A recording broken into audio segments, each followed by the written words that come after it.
Welcome, my friends. 7 Gray here. I hope you're all having a fantastic day today. I am parked in the parking lot of Walmart, so I want to let you know what I do when I'm in the Walmart parking lot.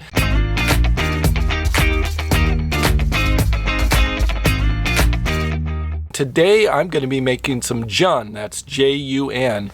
And basically it's similar to kombucha, except that this uses green tea with honey. So kombucha uses sugar with black tea. So that's the difference. Green tea and honey versus black tea and sugar. So Jun is sort of a variation of that. It also has a SCOBY, which is a symbiotic culture of bacterial yeast or something like that. It's an acronym. I'll have to write it down below. I don't always remember what it is. I am quite obsessed this year with fermentation, with trying to increase the number of probiotics that are in my system. Now this is important for me because in 2013 I had 2 intestinal surgeries, and then last year I had a 3rd intestinal surgery, and the surgeons after those surgeries told me I needed to have more probiotics. So I've got to either take pills or go for a more natural solution. So I prefer the natural solution. When you're making kombucha or Jun, you want to get a gallon jar. So I bought this at Walmart just inside here. It's a gallon jar. It has a little spigot on the front. You can buy these for like $5 in Walmart. So that's what you start out with, and it normally has a metal lid. I'm going to try something new because for fermentation while you're traveling on the road, there's not a lot of videos out there. In fact, I don't know of any videos out there. So the biggest problem is sealing off the top of the kombucha or the Jun so that it doesn't spill around. So I bought this special lid that you can open and close here to allow air to come in. So mostly I'm going to pull this completely off and just have cloth over the top of this, just a cut up t-shirt that I'll put a rubber band around so that the culture inside can breathe. So the air is super important. But when you're driving around, every time you drive, this thing's going to be sloshing around and getting the cloth wet, and it's not a good deal. So you want to get some sort of lid to be able to put on here, either put the metal lid back on or something like this. So that's the biggest challenge with driving, is having it slosh everywhere. Of course, there are other challenges with trying to have some sort of SCOBY culture while you're driving around in a vehicle. In almost all the videos that you see on YouTube and all the instructions, the websites you read about, they'll say you're supposed to put it in a cool, dark place with a consistent temperature that doesn't change very much. So that's perfect for a house. But what do you do if you're in a van? What do you do if you're in an RV? That's really difficult. So that was one of my biggest quests, to try to figure out what to do when you're traveling and trying to do fermentation, particularly SCOBY cultures like kombucha and Jun. So here recently I went out to the slabs and I met with Tara. Tara wrote a book called Fermentation on Wheels. And she drives around in a school bus doing fermentation. So I learned a few things from her. If she had a YouTube channel, I would let her absolutely do all this stuff. I highly recommend that you get her book. It has tons of recipes. I learned some great things from her. So I want to give her a plug and encourage you to go out and check out her book. I bought her book. I bought SCOBY cultures from her, and she helped me get started with fermentation. Here's her book, Fermentation on Wheels. It's a really cool book. I like it because she tells a story about buying her bus, fixing it up, and traveling around the United States teaching seminars on different kinds of fermentation. And what's cool is she'll say something like, oh, I drove into this city and I met with this family and we had a good evening together and we decided that evening to make sauerkraut, and this is how we do it. And then she'll give the recipe for making sauerkraut. And then she'll be going on to another city and she'll meet someone else. And then she'll say, and that evening we decided to make kombucha. And then you'll see the kombucha recipe in here, and she'll talk about her individual take on it and stuff like that. So this is a really great book. Lots of recipes in here, and a very interesting story, sort of combining schoolies and buses and nomadic living with fermentation all together in one book. So highly recommend you check this book out. I've been reading it. I'm about a third of the way through, and continuing to read it. With Jun, the first thing you want to do is you want to fill up your jar that you're going to be using with water, leaving enough room for your basic starter SCOBY culture with a cup of the original juice, the original source material that sort of gets everything started that the SCOBY's living in, that it can sort of adapt from one thing to another. I think of it like a fish going from one fish tank to a new fish tank. That's sort of how I picture the SCOBY in my head. So you don't want to top it off completely. I've got to leave enough space in here to allow for the other culture to go in. Once you have your water in your jar, then you've got to get a pan and pour part of the water out into the pan, and then you've got to add the honey to the pan. You're going to boil this all up. The nice thing about having a spigot is you can just use the spigot to pour stuff out, or you can just dump it out. I'm going to dump it. Next, you have to add the honey, 1 1/4 cups. You just add that into the water, and then you're going to heat it up, like stirring it, mixing it together. And then once it's a boiling point, then you're going to be adding in the tea. I think one of these little honey bear things is not enough. I've got one more, so I've got to add that in. Okay, so we need 1 1/4. This is 1. And that should be an extra 1/4. And then you just got to bring it to a boil. I decided to switch to a larger pot. The other one was a little bit too small, so this will make it easier. The idea here is to only heat half of the water up so you can mix in the tea and the honey together.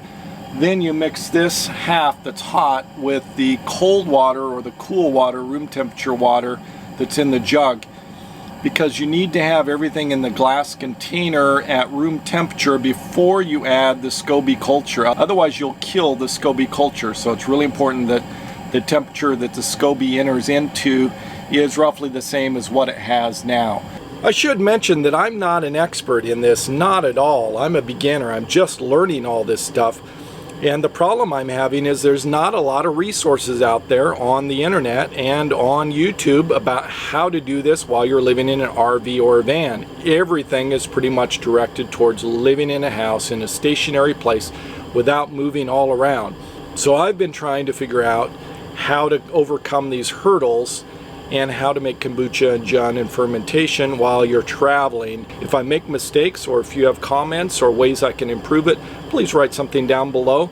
I'll try to do follow-up videos with some tips and things that I learn as I go as well. It's now reached a boil, so it's now time to pull it off and make the tea.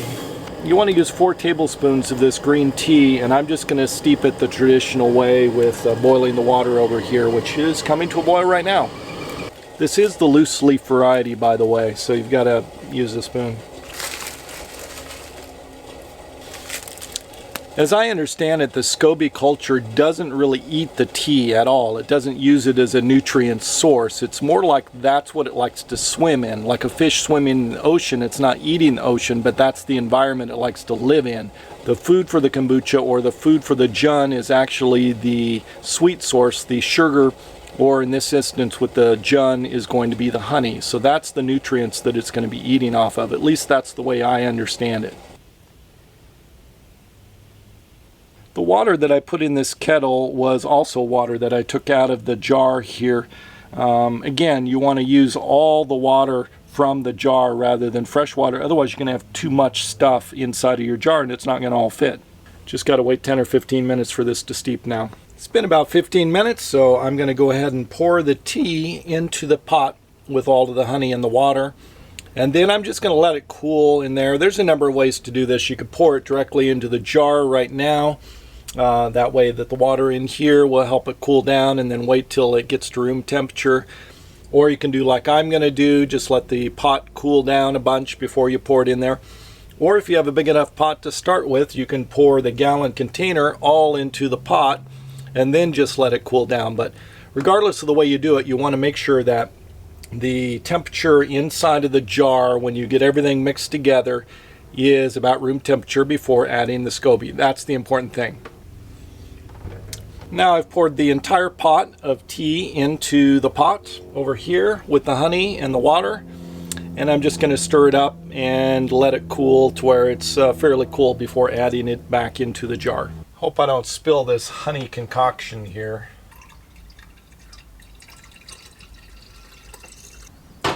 So two things you want to be looking for here. One, to leave enough room for the SCOBY and about a cup of the previous culture juice.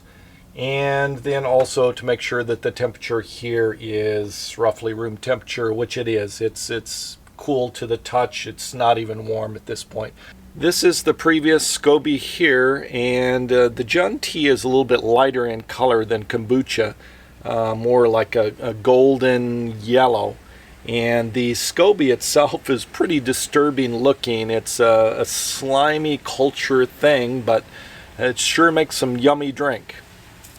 So one of the different ways you can transport your SCOBY culture and your kombucha or Jun is just by putting a plastic bag over the top. You have to remember to remove the rubber band so that it's able to breathe. Otherwise, you're going to suffocate your SCOBY.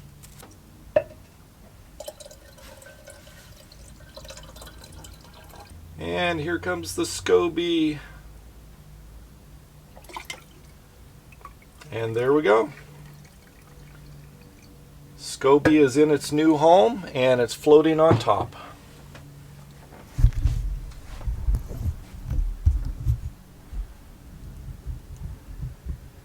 So that's all there is to the Jun. I just have to cover this, make sure that it can breathe, and if I'm moving around, then I've got to cover it up so that it doesn't splash everywhere, and as soon as I stop, uncover it, put some cloth on top.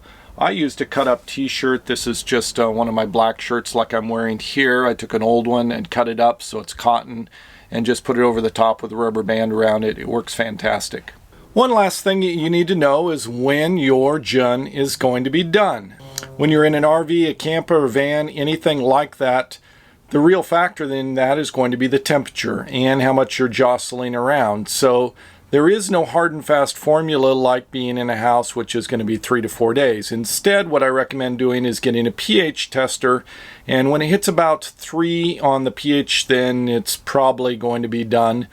The other thing you can do is just taste. So your first fermentation, you just have to go to taste, and you'll have to know from somebody else giving you a taste of it what to look for and what kind of taste to be seeking in that. So basically that's how you know. If it's hotter out, it's going to be faster and accelerated. If it's too hot, like 90, 100 degrees, it's probably not going to do well. It's going to have a funky kind of result. It's just not going to do well. If it's colder, like winter weather, like right now, it might take longer. It might take 5, 6 days. It might take a week.